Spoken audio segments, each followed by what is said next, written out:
Oh, welcome to Cthulhu's World of Darkness. So I thought I would start my kind of deep dive into thoughts and concepts with Vampire and talk about disciplines. Start off talking about presence. Presence is one of those powers which is often overlooked, and I think there's a lot in presence which is quintessentially vampire. Now, presence is the ability to affect other people's emotions. Most of the powers is about attracting and making yourself appealing to the people.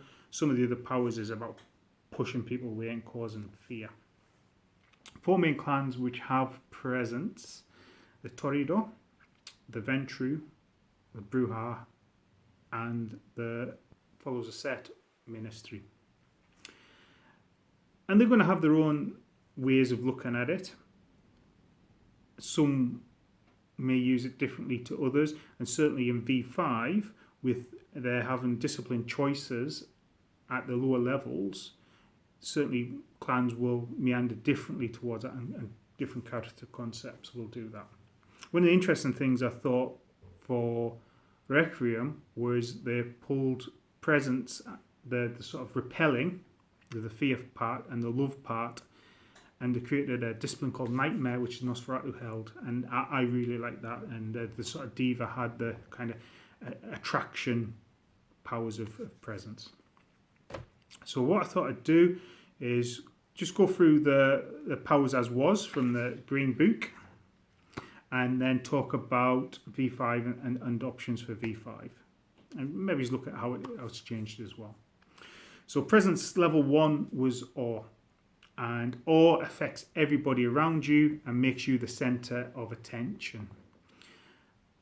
When I'm describing presence and talking about presence, especially this power, I always like to reference the movie Quadrophenia, the Sting's character, Ace, the face. And the scene in the nightclub where he's dancing, he's very much in the middle, everybody sees him. It's almost like a gap around him. The lighting enhances him, everybody sees him, and certainly everybody looks up to him the following day when they're fighting and stuff as well, and almost people want to be with them. And for me, that's a great example of what awe is.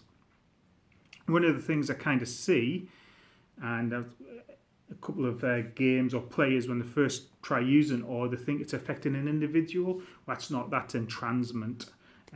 I love LA by Night, for example, Jason Carl's storyteller. I think he's a real cool cat.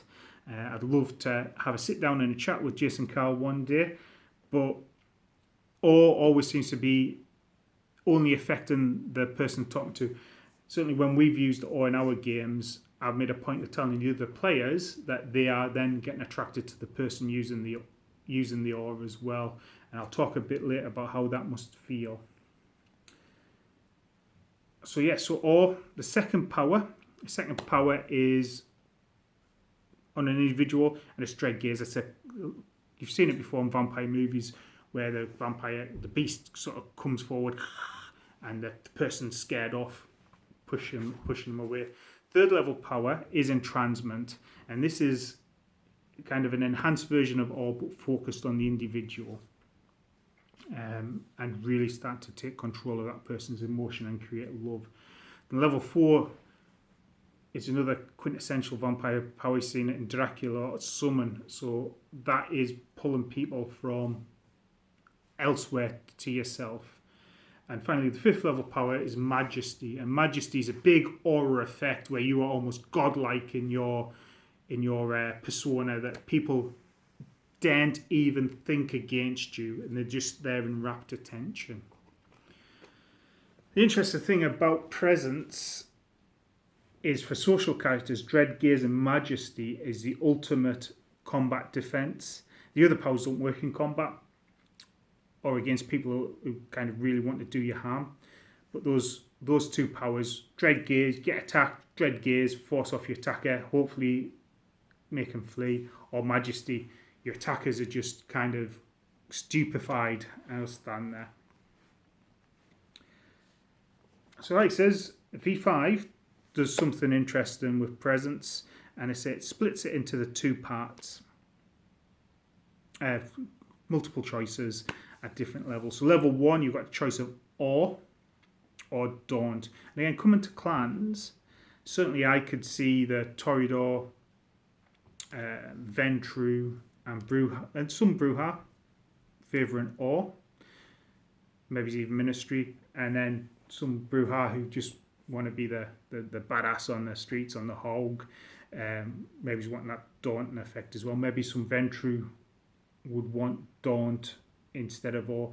Was it Machiavelli that said, if it's a choice between being loved or feared, it's always better to be feared because men can choose to love you. Level 2 presence only has one power, and that's Lingering Kiss. So when you feed from a mortal, they're going to enjoy it, and they're going to get befuddled memories, but fond memories of it. The Lingering Kiss creates near ecstasy and makes mortals who are addicted to the kiss from the vampire. So imagine this is a really powerful tool for creating herds. However, the danger of it is that they become so addicted to it that they start self-harming, anemic, and it actually says in the rules, die from the addiction. But that's a really powerful tool for creating those herds. Level 3, you got two choices. You got Dread Gaze coming back. And Dread Gaze can, on normal successes, stop another vampire, and critical successes make them flee in a Rochtrek fear frenzy. Or you've got Entrancement. And it says before, Entrancement is, making people basically love you for a period of time.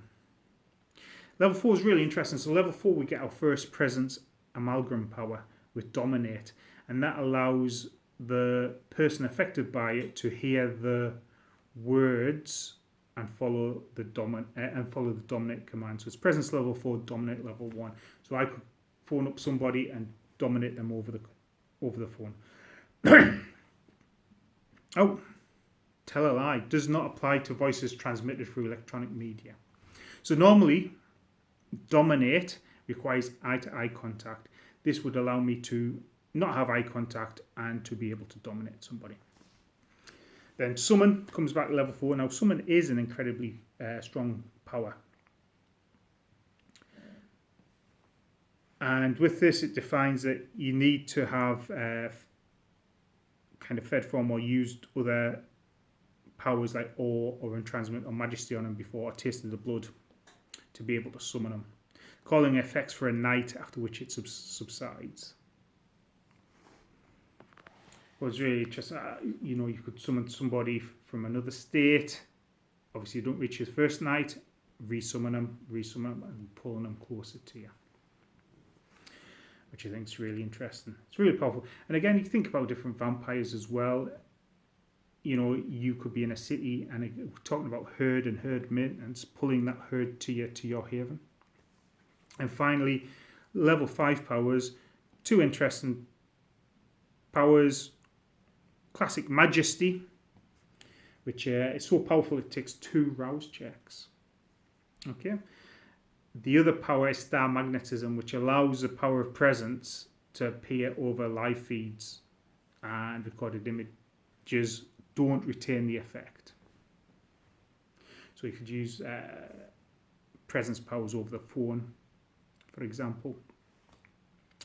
So that's presence powers, and certainly you can see how the Toreador and the Ventrue, that fits to their control ethos, and certainly with a presence, you've got that mesmetic, attractive quality that the Ministry would have. And for the Brujah, it's the Brujah may be street people, but they are the kings of the street, the kings of the rabble. Now, presence, things to think about as a storyteller and a player. Presence makes things easy. Affecting people's mortals, getting positive reactions, or creating fear if you're a fear-causing character, will garner great results all the time. You walk into a bar, you kick off Awe, everybody likes you, everybody's friendly towards you. creating herds, as I said before, lingering kiss, summons, entrancement, making somebody feel like they're the centre of your world. So I think presence would be one of those powers that you would continue to keep using because it's easy. You would naturally go to it. Certainly, you mentioned earlier by night. It seems to get used a lot in that game. But the thing about using presence a lot is the absence of presence would be well known as well. So imagine that example, the bar. A Bruja walks into the bar. First night, wants to make a good impression, puts aura up. Everybody loves him. He's chatting, getting what he needs to do, ingratiating himself with people. The next time he goes into the bar, if he's not wanting to use awe, is he all right? Last time he was this great person. Now he's not. So again, coming back to Quadrophenia, the character sees Ace in the nightclub and he's great, he's awesome, Then he sees him at the end of the movie in a more normal setting and he feels really disappointed, and it actually hurts him that this person he thought was fantastic wasn't as fantastic as he was. And that, again, comes back to the victims. Have a think about you, if you were the victim of presence, you are that person who used presence is the centre of attention of your world. I'll talk about kind of awe and entrancement. I'll touch on dread gaze and daunt in a bit. You're the centre of the world whilst it's active. When it's not active, there is something missing. It's also attacking your emotions, your psyche. It's very invasive. Dominates an invasive power as well. But I think there's something more insidious about having your emotions played with, because that's the kind of emotion, the kind of lizard brain in you. That's the thing that really gets humans moving. How many times have you knew something was a bad idea, but you did it anyway? That's kind of the guilt that would build up on you, and that guilt there is more damning than being told to do something and doing something and knowing that you didn't want to do it, but there was an order you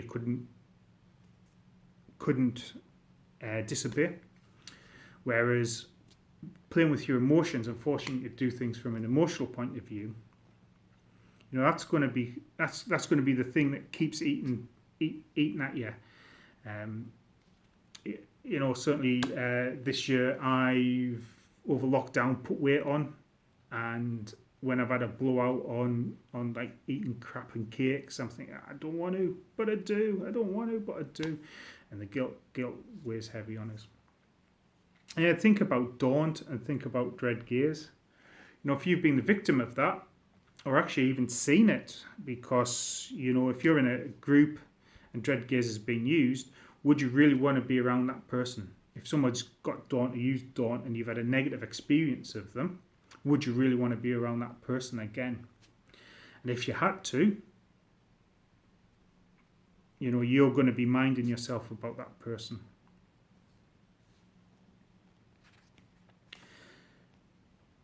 And then when you come to majesty, of course, the high level power, that power is godlike.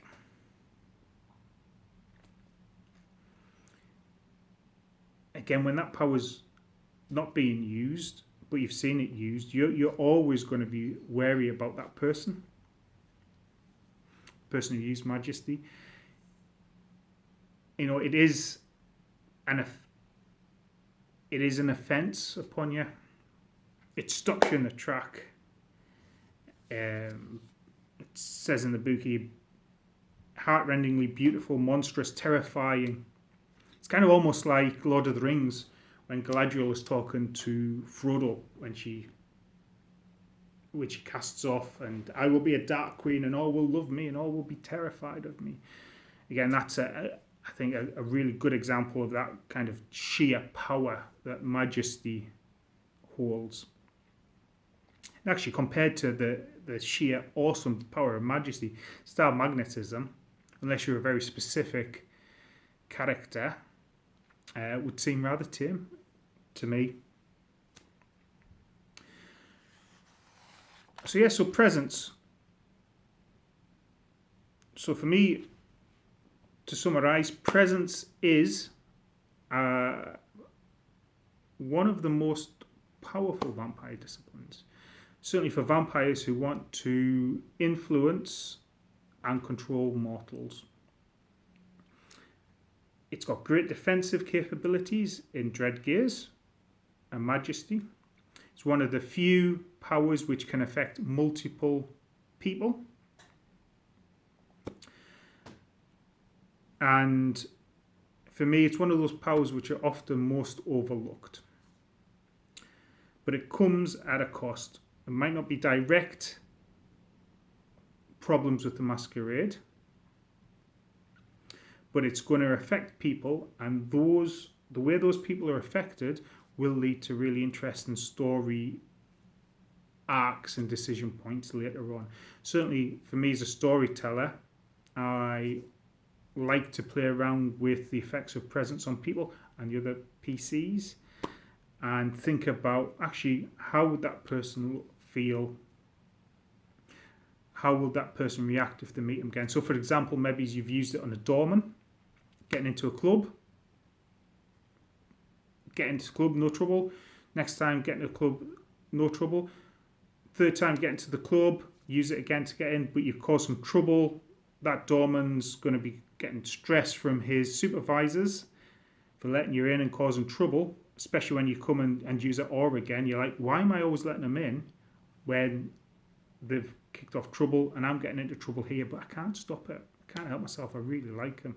That's going to create some really interesting dynamics as an example.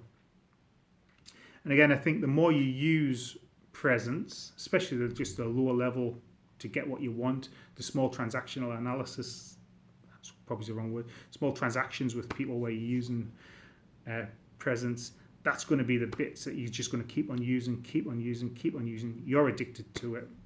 Your beast, it makes it easy. Who doesn't want an easy life? So that's my thoughts on presence. So I've talked about the powers, talked a bit about how it would feel like to have it used to you, about separation from it, actually how it's a pretty effective defense in combat, or can be used. Dread gaze would just scare off your attacker. Majesty renders your attacker stop, and it gives you a chance to reassess and maybe leave yourself. So anyway, what's your thoughts on presence?